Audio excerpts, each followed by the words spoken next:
እንኳን በዓል ልደት ጎይታናን መድኃኒናን ኢየሱስ ክርስቶስ ብሰላምን ብጥዕና ነብጽሕኩም ናብ ክርስቲያን ትግርኛ ሚድያ እንኳን ብሰላም መጻኹም። ሎሚ በዓል ልደት ምኽንያት ብምግባር ብዛዕባ እቲ ንታሪኽ ወዲ ሰብ ዝቐየረ ልደት ክርስቶስ ብመንገዲ ታሪኽን ስነ ፍልጠታዊ ምርምርን ሳይንቲፊክ ፋክትስ ዝተሰነደ ፍሉይ ትሕዝቶ ሒዝናልኩም ቀሪብና ኣለና።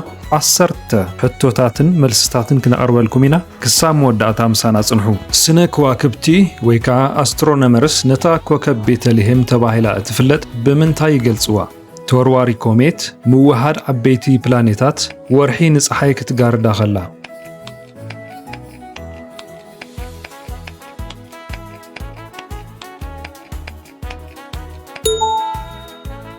መልሲ ምውሃድ ዓበይቲ ፕላኔታት እዩ።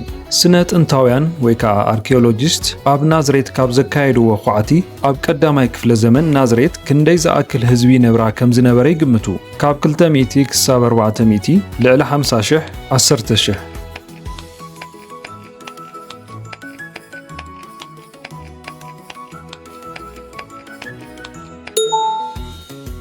መልሱ ካብ 200 እስከ 400 ሰባት ጥራይ እዩ። እቶም ኣብ ደገ ኣባጊዕ ይሕሉ ዝነበሩ ጓሶት ንመስዋዕቲ ዝኾነ ኣባጊዕ ዘዳሉ ከም ዝነበሩ ታሪኽ ይሕብር። እዚ ቦታ እዚ እንታይ ይበሃል? ሚግዳል ኤደር፣ ገሊላ፣ ደብረ ዘይቲ።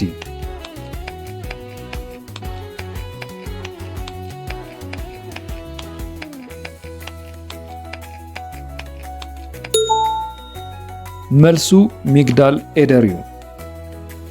ዮሴፍ ጸራቢ ከም ዝነበረ ይፍለጥ። እቲ ቴክቶን ዝብል ናይ ግሪክ ቃል ግን ካሊእ እንታይ ትርጉም ኣለዎ? ሓረስታይ፣ ብእምኒ ዝሰርሕ ወይ ህንፃ ዝሃንጽ፣ ኣሳ ገፋፊ።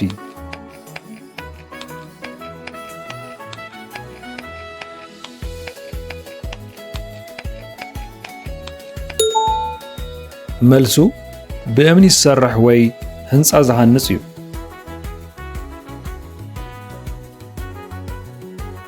እቶም ሰብአ ሰገል ዘምጽኡሉ ወርቂ ኣብቲ ግዜቲ ንምንታይ ምሳልያዊ ትርጉም የገልግል ነይሩ?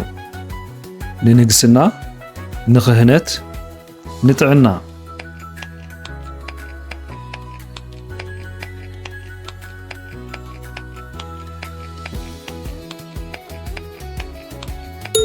መልሱ ንንግስና እዩ።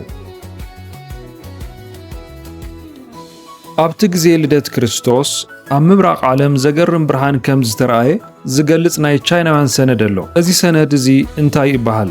ዘ ግሬት ዎል ዳያሪ፣ ዘ ሃን ሹ ሂስትሪ ኦፍ ዘ ሃን ዳይነስቲ፣ ሲልክ ሮድ ክሮኒክልስ።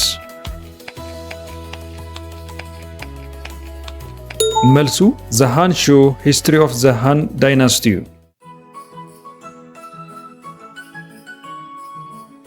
ቤተልሔም ዝብል ስም ብዕብራይስጥ ትርጉሙ እንታይ ማለት እዩ?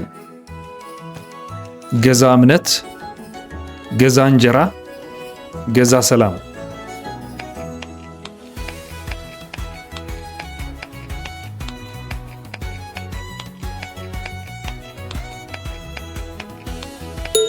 መልሱ ገዛ እንጀራ እዩ።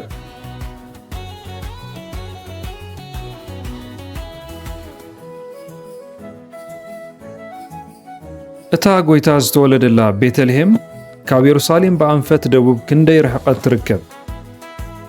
100 ኪሎ ሜትር፣ ኣስታት 8 እስከ 10 ኪሎ ሜትር፣ 50 ኪሎ ሜትር።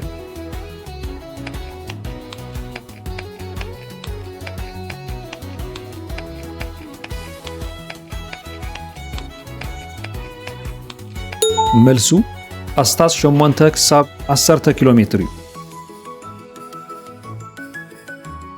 ዕጣን ካብ ምንታይ እዩ ዝስራሕ ነይሩ? ካብ ፍሉይ ዓይነት ኦም ዝወፅእ ሙጫ፣ ካብ ባሕሪ፣ ካብ ሓመድ።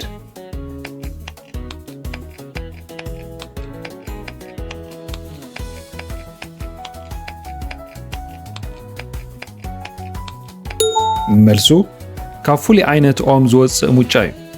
ኣብ መጽሓፍ ቅዱስ ሰብአ ሰገል ንኢየሩሳሌም ክበጽሑ ከለዉ ብዝሒ ሰብአ ሰገል ክንደይ ከም ዝነበሩ ተጠቒሱ ኣሎ? 3 12 ቁጽሮም የተጠቐሰን።